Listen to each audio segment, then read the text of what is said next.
Igikombe cy'isi cya 2026 hamaze kubonekamo ibitego 294. Hari byinshi biri gutungurana, hari ibyamamare byasezerewe nka Cristiano Ronaldo, Neymar ndetse n'abantu benshi bagiye batandukanye. Ahangaha nicyo gikombe cya mbere kigaragayemo amakarita menshi y'umuhondo n'umutuku kuva igikombe cy'isi cyatangira. Ndabashimiye ko muneza amatwi. Umunsi niba mwatuye kuganiraho ingingo y'umunsi. Ahangaha tugiye kwibanda ku bintu 10 biri kugaragara mu gikombe cy'isi bidasanzwe. Top 10 ibintu 10 biri kugaragara mu gikombe cy'isi bidasanzwe. Ariko mbere yuko tubyinjiramo, igikombe cy'isi kiri kubera mu gihugu cya Amerika, nka Mexique ndetse n'ahantu hagiye hatandukanye, kuko cyabereye mu bihugu bitatu. Ahangaha tugiye kureba bimwe mu bintu bidasanzwe biri kuhabera. Ariko mbere yuko tubitangira, ahangaha ubundi igikombe cy'isi kigomba kuba gifite imikino 104 kuko hitabiriwe amakipe 48. Kugeza uwo munsi hasigaye imikino 3. Hamaze gukinwa imikino 101. Hasigayemo umukino uza guhuza ikipe y'Ubwongereza na Argentine uyu munsi. Hasigayemo kuzakina umwanya wa gatatu ndetse na finale. Imikino 104 ikaba iruzuye. Mu bihugu 48 hari byinshi byagiye bigenda bivamo kuko tuza kubamo n'ibintu byinshi byagiye bitungurana, ku buryo hari amakipe amwe n'amwe yagiye atungurana mu buryo budasanzwe. Kugeza uyu munsi rero ko amaze gukina imikino 101 hamaze kubonekamo ibitego 292. Abasezerewe rwose na Mbappe ku mukino wahuje nimugoroba yasezerewe. Ikipe y'Ubufaransa yatsinzwe ibitego 2 n'ikipe y'igihugu ya Espagne. Ahangaha niho hantu ho kuba ibintu bidasanzwe. Hagaragaramo ibitego byinshi ugereranyije n'igihe igikombe cy'isi cyatangiriye mu gihe cy'1970. Ahangaha rwose ni ibintu bidasanzwe kandi byiza bigomba kugenda byiyongera umunsi ku munsi. Ahangaha harimo kugeza iyi saha, kugeza uyu munsi mu mikino twavuze imaze gukinwa, hari abakinnyi rwose b'ibyamamare twavuga igize 5 bamaze gutsinda ibitego byinshi. Aho bewe na Ken Mbappe, uyu ni Umufaransa, nubwo yari asezerewe nimugoroba afite ibitego 8. Mu mwanya wa kabiri hari Lionel Messi akina ikipe ya Argentine, ariko yo iraza gukina nimugoroba, niho iza gukina, afite nayo ibitego 8. Ariko afite amahirwe yuko ari buze kuzamuka n'ubundi ari mu bantu bafite ibitego byinshi, kuko naramuka atsinze biraza kwiyongera. Mwanya wa gatatu yakoza afite ibitego 7. Ku mwanya wa kane akaza Harry Kane, ni Umwongereza, afite ibitego 6. Urumva ko Ubwongereza na Argentine baza gukina nimugoroba. Hagati ya Harry Kane na Lionel Messi nazo kuza kugaragaramo umuntu ufite ibitego byinshi kurusha abandi. Ku mwanya wa gatanu haza Jude Bellingham, nawe ni Umwongereza, nawe afite ibitego 6. Urumva ko Abongereza rwose bafite amahirwe menshi cyane yuko bashobora kugera finale.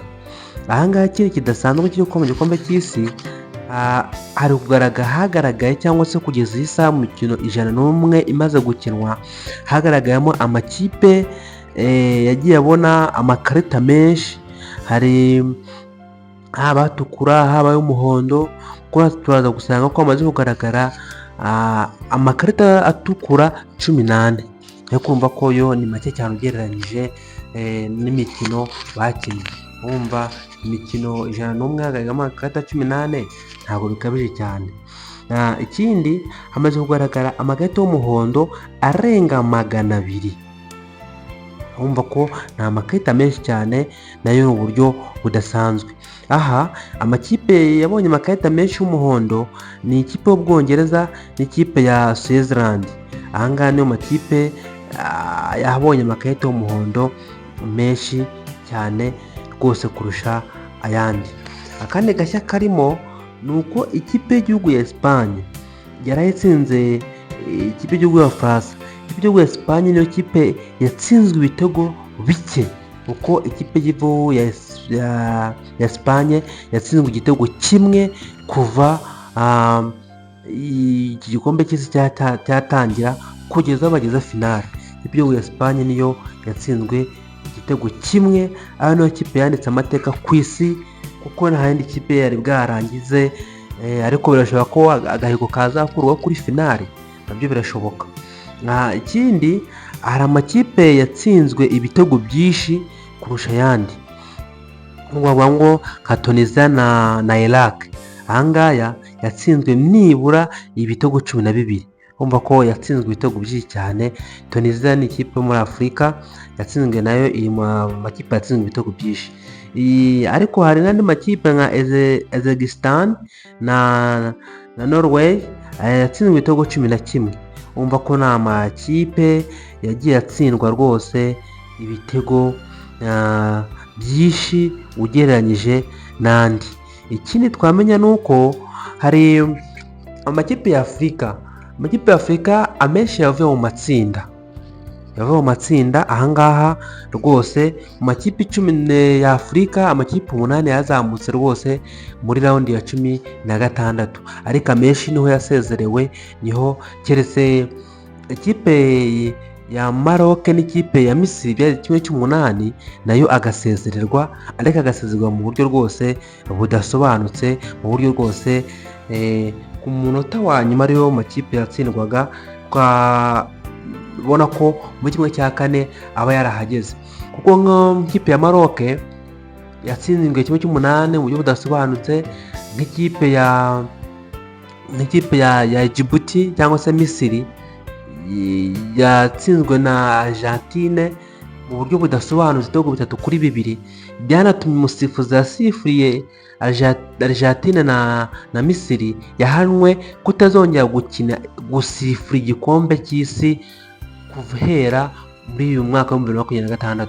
Ibikombe by'isi bizongera kubaho, yafatiwe ibihano kuko yasifuye nabi. Ikipe ya Misiri yaribwe, yari ikwiye kuba yageze muri kimwe cya kane, ariko ntibyakunze nyine. Ikindi, turaza gusanga hari amakipe afite abakinnyi b'ibyamamare bakomeye basezerewe rugikubita rwose, nka Kevin De Bruyne akinira Ububiligi. Uyu rwose yasezerewe muri kimwe cya kane, akubitswe na Espagne ibitego 2-1.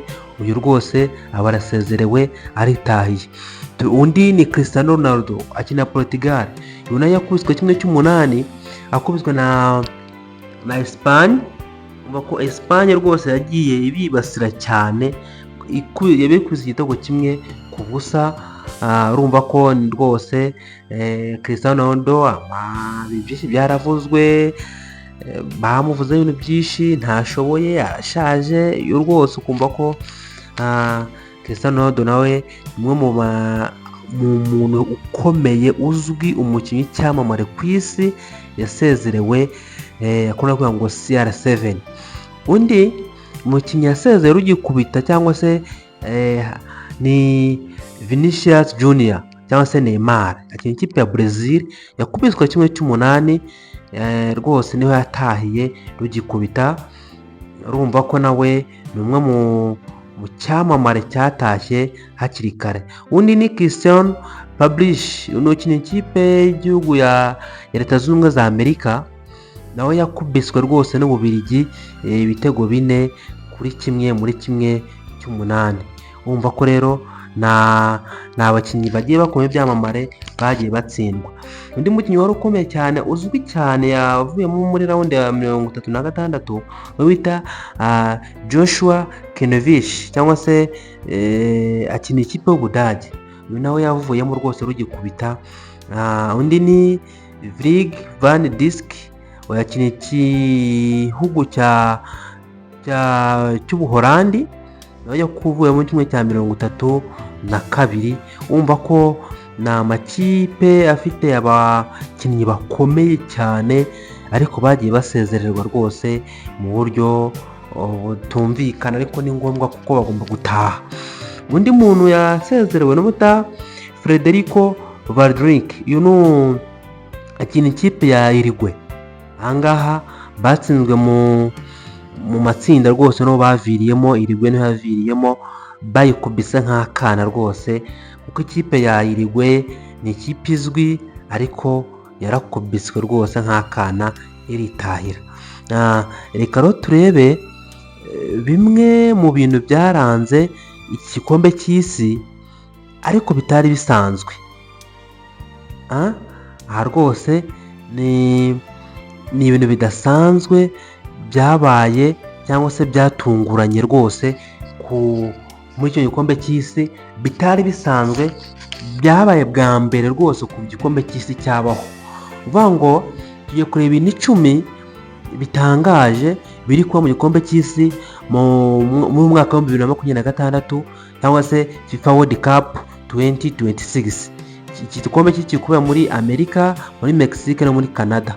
Ni ibihugu bitatu cyangwa se mu mijyi igiye itandukanye. Ahangaha hari ikintu cya mbere cyabayeho kidasanzwe, kurenga ku mategeko y'iminota yateganyijwe.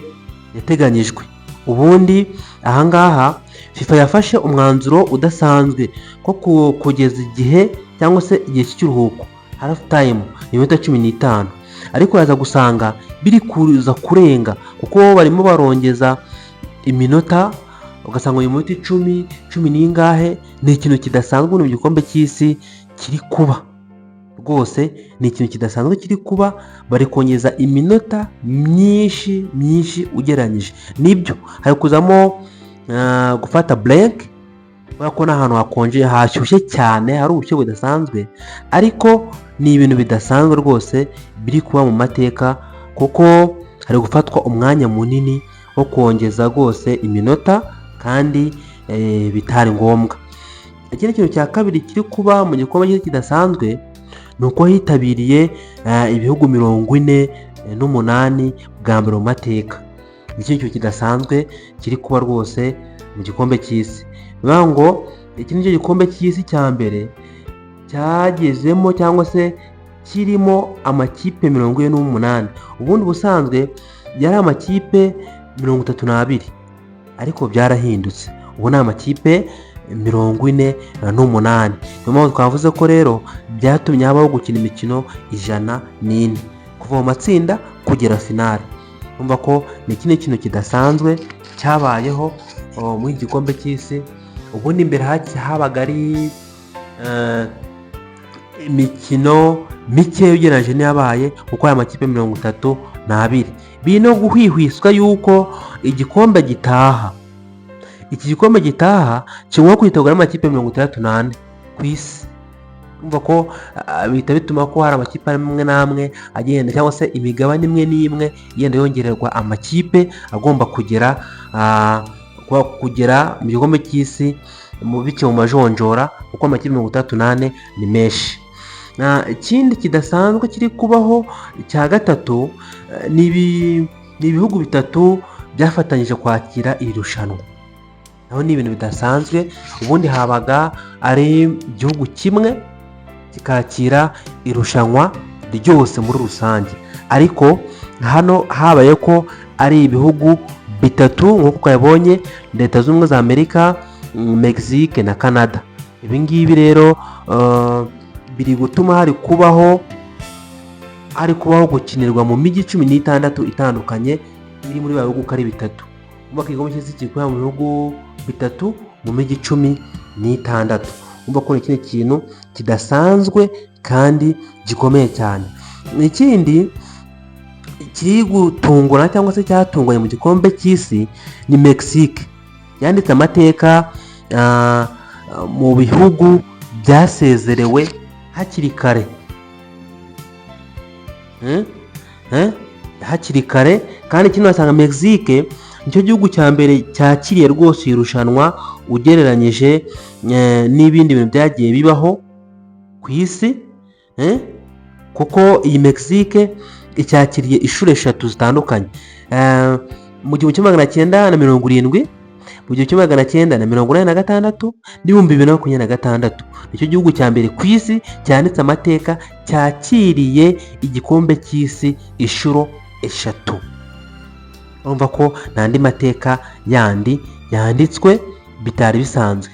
Ubundi usanga igihugu kibakira hakajashira igihe ariko Mexique yanditse amateka mu buryo budasanzwe. Ikindi kiri kubaho, abakiriye bose basezerewe kare rugikubita. Ibyo twabibonye, Leta Zunze Ubumwe za Amerika yavuyemo, Mexique yavuyemo na Canada yavuyemo. Ibi rero bituma kuko aho bageze muri kimwe cya kabiri, kandi mu makipe yakiriye nta kipe n'imwe yigeze igera muri kimwe cya kane, ntacyo. Zavuye muri kimwe cy'umunani, n'icya 16 n'ikimwe cya 36.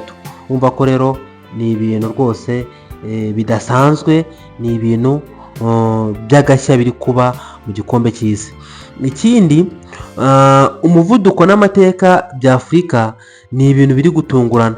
Ahangaha twavuze yuko n'ubundi twavuze ko amakipe ya Afurika yitabiriye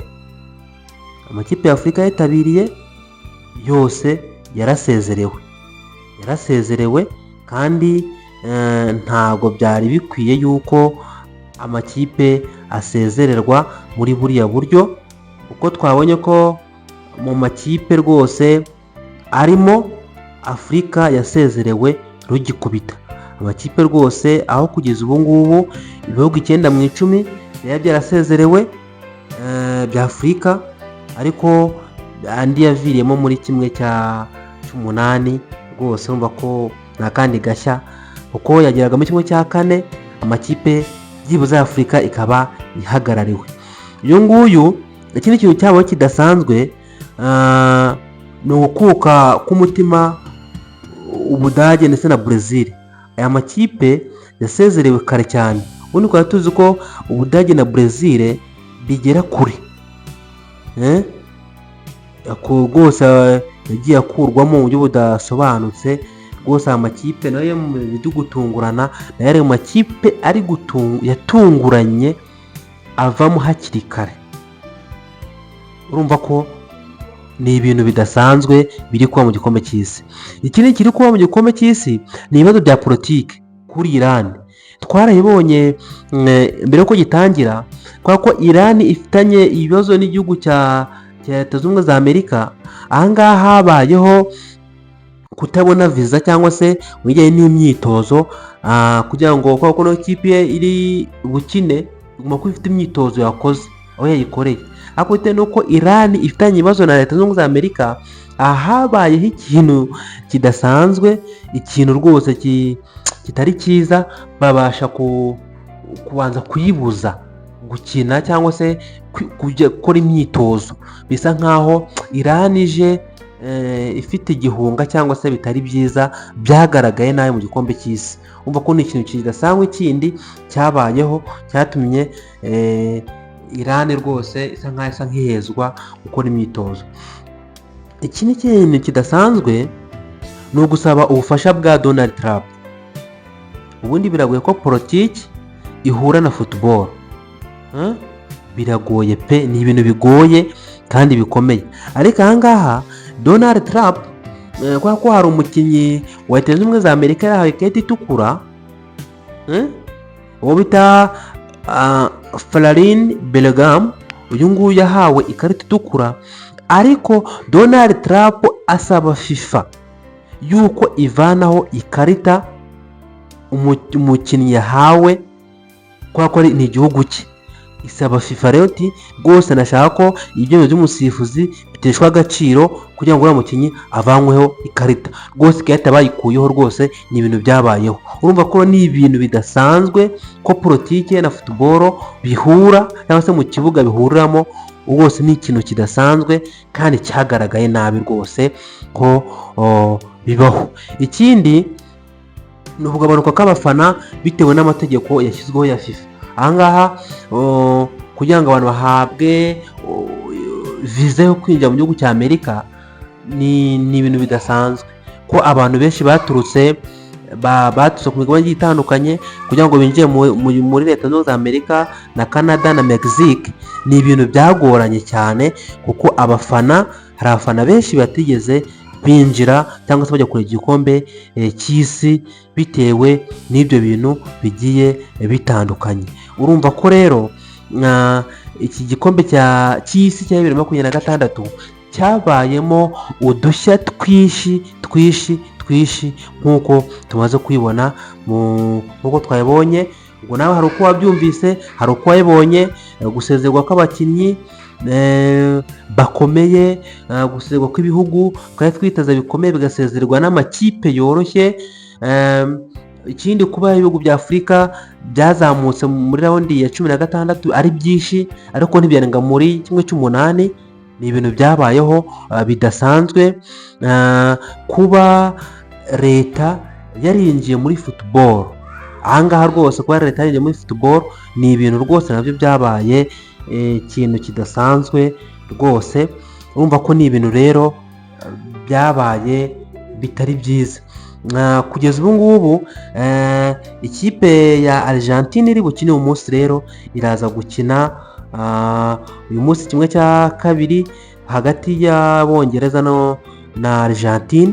Urumva ko Lionel Messi niyo muntu witezwe cyane ko agomba gutsinda uyu munsi akagera kuri finale. Ubwo rero shimiye abantu bose banteze amatwi, haba ari abashyashya kuri uyu murongo wa YouTube. Imana y'umugisha, mukore subscribe, mukore share. Ari abasanzwe rwose ndabashimiye kuba ahangaha ngeze, nimwe mbikesha kuba byo ndi kugeraho, nimwe ndi kubikesha namwe rwose ndabashimiye cyane. Ikindi ubwo tugomba kuza guhura ku nimugoroba saa 3 aho ikipe y'Ubwongereza n'ikipe ya Argentine biri buze guhura. Ciao, Imana ibaho umugisha.